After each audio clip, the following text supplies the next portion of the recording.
Bueno, ahora vamos a ver lo que es deriva continental, es decir, el proceso por el cual los distintos continentes se han ido moviendo y separando gracias al movimiento de las placas tectónicas desde donde estaban todos reunidos hace 250 millones de años hasta la posición que tienen en la actualidad y aún se siguen moviendo. Vamos a ver qué sustenta esta teoría de deriva continental.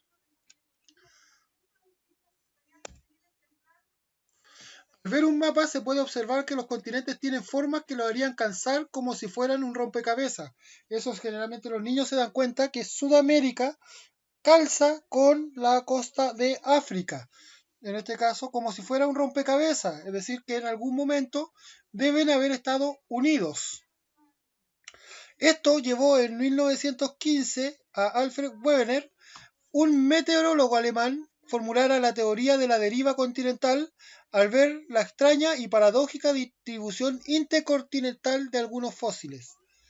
Eso quiere decir que vio que algunos fósiles terrestres o de fósiles de agua dulce se encontraban distribuidos tanto en Europa como en Norteamérica, y era imposible que esos fósiles, esos animales, hubieran cruzado todo el océano, ya que o eran terrestres o de agua dulce.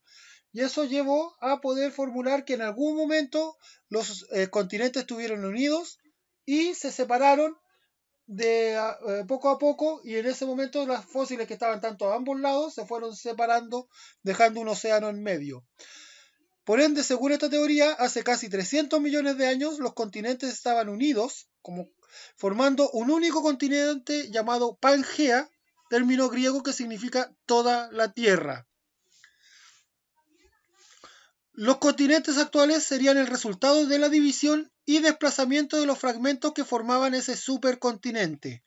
También hay que considerar que en el principio la teoría de deriva continental no fue tomada muy en serio, ya que la persona que lo planteó no era un geólogo, sino que un meteorólogo. Por ende, no lo consideraron dentro del mundo científico geológico muy en serio su aporte, hasta que ya vieron que existían otros eventos que permitían también poder ver que esta teoría era cierta.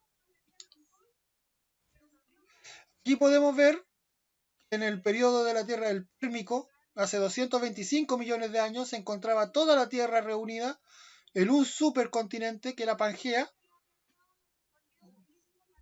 Luego en el Triásico, hace 200 millones de años, se comenzaron a separar, generando dos continentes, que era la Eurasia y el segundo Gondwana, con el mar de Tetis como único océano. Luego, en el Jurásico, hace 125 millones de años, vemos que la distribución ya está un poco más separada. En el Cretácico, 65 millones de años, ya está casi tomando la forma que tiene en la actualidad y cómo se encuentra actualmente.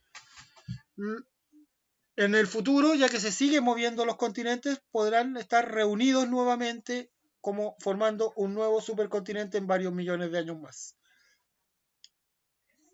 Es decir, que en estos momentos siguen moviéndose, no están detenidos ya, no es que esta sea la forma definitiva, sino que siguen moviéndose, ya que las placas tectónicas siguen desplazándose. Para estudiar un poco la Tierra se dividió el tiempo geológico, que es del periodo desde la formación de la Tierra hasta el día de hoy, en dos grandes periodos. Se distinguen el supereón precámbrico, que es de los 4.500 millones de años, que es donde se supone se formó la Tierra, hasta hace 550 millones de años, y en este periodo de la formación de la Tierra es donde se originaron los océanos, se formó la Tierra en sí como planeta. También tenemos como hito importante la formación de la Luna y los bombardeos de asteroides, hasta que un poco se controló o se relajó un poco lo que es la lluvia de asteroides, hasta que logramos entonces que se formara un poco la Tierra y que se dividió las placas en fragmentos produciendo el desplazamiento de los continentes. En este periodo es cuando se forman las placas tectónicas, que se están desplazando y junto con ellas arrastran los continentes y por eso es que se están moviendo. Pero el otro periodo, que es el más cercano, es el eón fanerozoico, desde los 550 millones de años hasta hoy, que se divide en tres grandes subperiodos. La era paleozoica, que es de 550 a 245 millones de años, que hacia el final de esta era se forma lo que es el supercontinente Pangea, como tenemos acá. Luego la era mesozoica, que es desde los 245 a los 65 millones de años, es donde se divide el supercontinente Pangea en dos grandes continentes, la Eurasia y Gondwana, que está con un solo océano en esa época, que era el mar de Tetis. Y luego en la era cenozoica, que fue desde los 65 millones de años hasta hoy en día, es donde, gracias al movimiento, los continentes alcanzan la forma que tienen en estos momentos. Existen datos que están a favor de la deriva continental, y estos son, por ejemplo, la glaciación de Gondwana, que podemos ver acá cuando existía Gondwana, o sea, se había dividido en dos supercontinentes, las glaciaciones, el hielo empuja las rocas y la tierra las va moviendo, generando estrías, por decirlo de alguna manera, en la glaciación, y se ve que en algún momento tienen que haber estado unidas, ya que la forma en que están determinadas el crecimiento del hielo es como si hubieran estado unidos en alguna ocasión, ya que si se fija ahora que están separadas tienen esta forma, pero al juntarlas quedaría así. O sea, ahí tiene un mayor sentido como la distribución de la glaciación que se produjo en ese momento. Y esto se expresa con ya que la expansión de los casquetes durante las glaciaciones deja huellas en el registro geológico, que como veíamos, que es el depósito de material acarreado por el hielo, y también la abrasión del que provoca el hielo en las rocas por el desplazamiento. En las reconstrucciones de Gondwana, las áreas afectadas por la glaciación son contiguas a pesar de ocupar lo que hoy son distintos continentes. Es decir, si reconstruimos lo que es Gondwana, unimos los distintos continentes, se ve que tienen una distribución correspondiente a cómo sería con el movimiento de las glaciaciones, cosa que no se puede ver en la posición actual que tienen los continentes. También hay datos litológicos y estructurales. Las distribuciones de rocas cristalinas, rocas sedimentarias y yacimientos minerales forman patrones que continúan interrumpidos en ambos continentes cuando Sudamérica y África son restituidos cerrando el océano Atlántico. Por ejemplo, aquí podemos tener una cadena montañosa que se corta en África y acá continúa como si hubiera aparecido de la nada en Sudamérica, pero que al unirlos se ve que tiene una continuidad. Lo mismo acá, por ejemplo, pueden ser depósitos minerales de oro, o plata, o cobre, cualquier depósito mineral. Lo mismo, como que se cortan en las costas de África y al momento de unirlas, y acá tiene también que se cortan, y al momento de unir América con África, se nota que existe una distribución equitativa entre los dos. En este sentido, esto también da sustento a la teoría de la deriva continental, explicando que en algún momento los continentes tienen que haber estado unidos y formar parte de un supercontinente.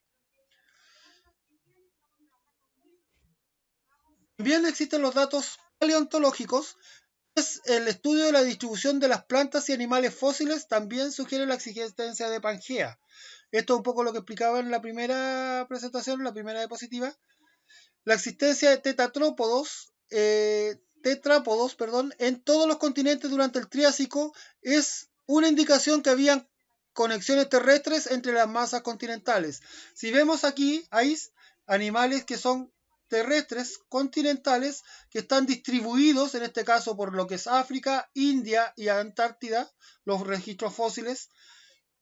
En el caso de esta planta, del helecho, está distribuido por los fósiles por todos los continentes prácticamente, por ende en algún momento tienen que haber estado unidos, ya que es imposible que una espora de alguna planta pueda atravesar todo el planeta por el aire para llegar a los distintos continentes como están ubicados el día de hoy.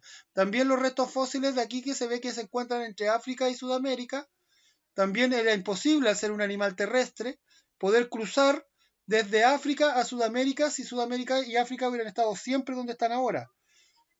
Y acá también lo mismo con este animal de agua dulce que no podría haber atravesado todo el océano, por ende tiene que haberlo hecho cuando en Sudamérica y África se encontraban unidos. Estos tres datos son los que dan sustento a lo que son la deriva continental. Como dato final, también la deriva de los continentes se separan a una media de 2,5 centímetros al año, más o menos el mismo ritmo en el que nos crecen las uñas. Lo que quiere decir que durante una vida humana, América y Europa se separan 1,85 metros, más o menos la altura de un adulto promedio en Chile. También tenemos como dato una explicación de lo que vendría a ser teoría y una ley. La teoría no porque el hecho de ser teoría es porque no está comprobada, sino que en ciencias tiene otro significado. Una teoría es una explicación a una serie de eventos basado en evidencias observables. Es decir, no es que no esté probada, como dicen algunos, la teoría de la evolución de especies no está probada, por eso es teoría. No, sí está probada en base a las evidencias observables. En este caso está probada en base a los tres datos que vimos, que existe esto, pero es teoría ya que es una observación de eventos. Y siempre está en revisión porque pueden salir nuevos datos o nueva información, nuevos fósiles, nuevos registros que la puedan tanto confirmar como revocar. Es decir, la teoría está siempre en revisión, ya que puede ser confirmada o revocada, pero es una explicación basado en evidencia observable. A diferencia de las leyes científicas o matemáticas, que es una relación constante entre dos o más variables. Por ejemplo, la variable que podríamos haber visto de área respecto a presión en los sólidos, que mientras menor sea el área de aplicación de la presión, mayor será la presión, es decir, aumentando una, disminuye la otra, es decir, que mientras menor área tengo, mayor es la presión, y mientras mayor área, menor es la presión. Eso sería una proporción inversamente proporcional. Pero quiere decir, esa es la diferencia entre teoría y ley, para que quede un poco claro qué quiere decir una y la otra.